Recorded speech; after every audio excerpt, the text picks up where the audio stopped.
Part 2 starts off with a weird conversation recapping the last few minutes of Part 1. Despite my distaste for Lindelof and Cuse, I'm willing to assume limits on their stupidity, so I suspect this was added after the pilot was split up, rather than them thinking the audience would actually need to be reminded of what they saw before the commercial break. Charlie flashes back to his time on the plane, giving us our first look at a pretty bizarre mechanic the show used early on. Whenever we're about to see a flashback, the character will stop dead in their tracks and stare into the distance like they're actually flashing back right that second. This always just made me wonder what would happen if someone tried to talk to them before it ended.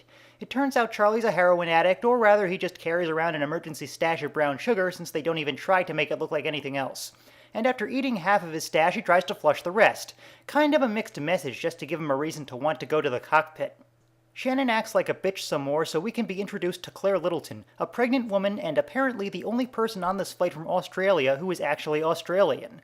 Then on to more new characters, Korean husband and wives Jin Soo Kwon and Soon Hwa Kwon, and father and son Michael Dawson and Walt Lloyd. Don't worry, they'll all have their turn under the glass. For now, it's just important that Walt and Michael find a pair of handcuffs. When Michael tells the others, a guy we'll know only as Sawyer for a while suspects that the one wearing the handcuffs was Saeed Jarrah, pretty much just because he's Middle Eastern. This is quickly followed by the trio returning, and Saeed saying he can fix the transceiver. Sawyer immediately tucks his tail between his legs when faced with Jack, setting the stage for a lot of their subsequent development as the original Edward and Jacob. Oh, I went there, and you'll see why soon enough. You guys found a cockpit?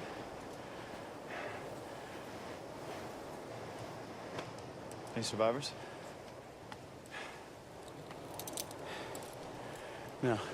And so starts the grand tradition of lying to Boone. Told you he was the Harry Kim. The last major character to be introduced is Hurley Reyes, who tries to make up to Saeed for non-Middle Eastern guys everywhere. You ever see battle? I fought in the Gulf War. No way. I got a buddy who fought over there. He was in the 104th Airborne. Who are you, Air Force? Army? The Republican Guard. Awkward. And now some shameless fan service.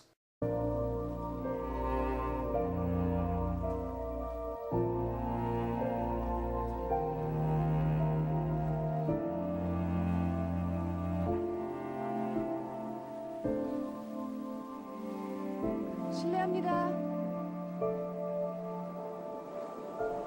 준비 다 됐나 봐요. 당신을 찾아요. Please tell me Son's not talking about a pillow fight.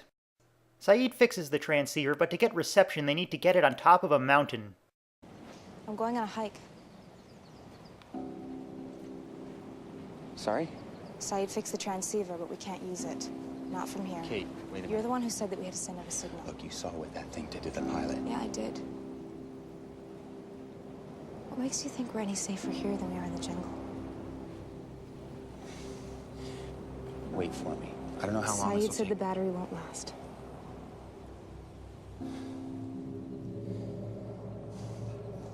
All right. If you see or hear anything, This conversation is just bizarre. It's like both of them know they're the main characters in a fictional story and therefore must instantly form a deep attachment to each other, despite knowing each other barely more than a day. Jin gathers some seafood for everyone and slaps Sun's hand when she tries to grab some, not exactly in line with later reveals about him, and oddly enough, the first person he offers it to is the one who least needs food. What makes you think I know? Walt tries to read a Spanish comic book with a big close-up on a panel with a polar bear. We also see that he and Michael aren't exactly close. Comics in Spanish. You read Spanish? No. I found it.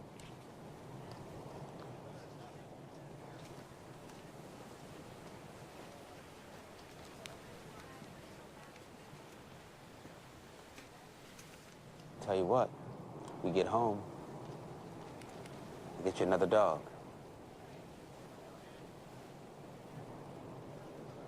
Damn, think before you say something, dude. He's that guy from the gate. He wouldn't let us have our seats in first class. He saved our lives. Ah, don't worry, you'll both be dead with no impact on the story soon enough. Screw you. You do not have the slightest I have a idea much better what idea I am than you thinking. think I no, do. you don't! Okay, Shannon. Then what are you thinking?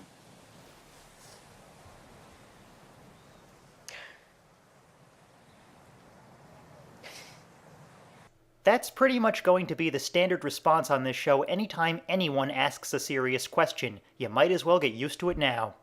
Shannon is shamed into going on the mission and Boone goes with her. Sawyer also invites himself along. You decided to join us. I'm a complex guy, sweetheart.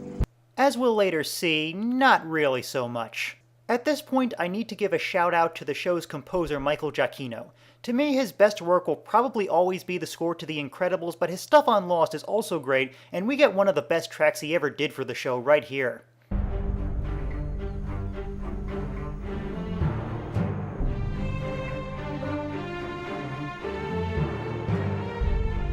Walt goes to Locke for some reason, and we get this.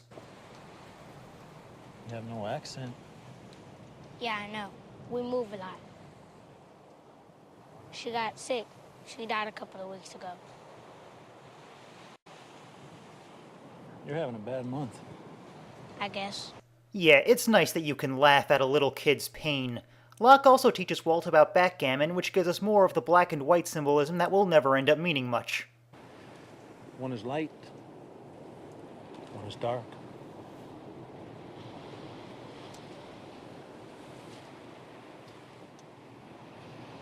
Walt.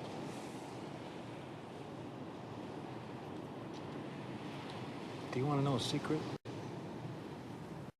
I need an adult. Having struck out with Hurley, Jin moves on to the person who most needs food. Those are some whacked out priorities he's got.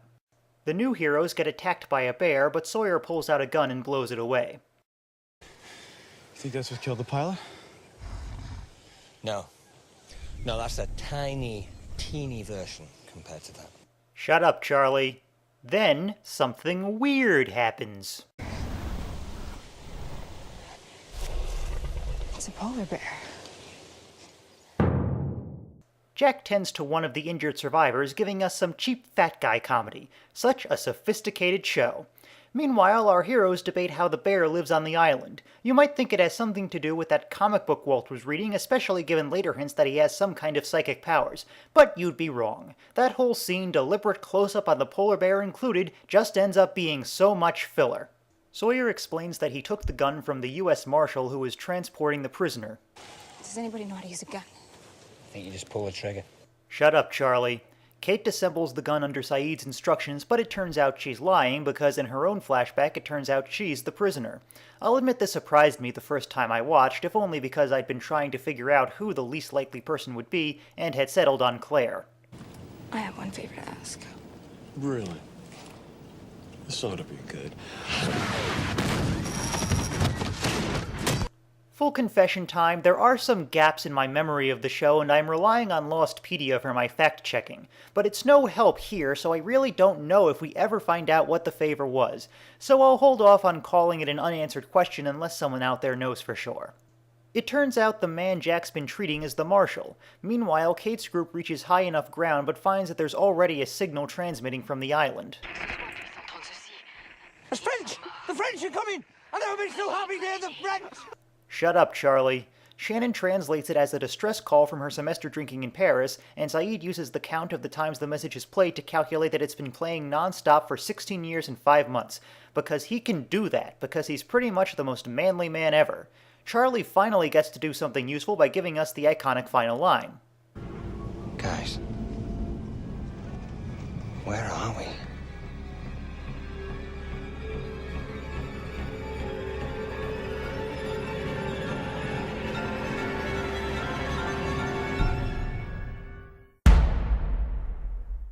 My score for the pilot is 9 out of 10. It's kind of an odd experience watching the pilot again, with the focus on actual island survival rather than one ludicrous and pointless plot twist after another, and the characters acting for the most part like recognizable human beings.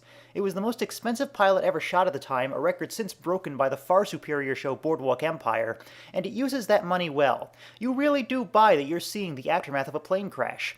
J.J. Abrams definitely deserved the Emmy he won for directing it, and it does a fine job setting up a variety of characters and introduces just enough weird crap to pique our interest while still being grounded enough in the real world that we don't get, well, lost.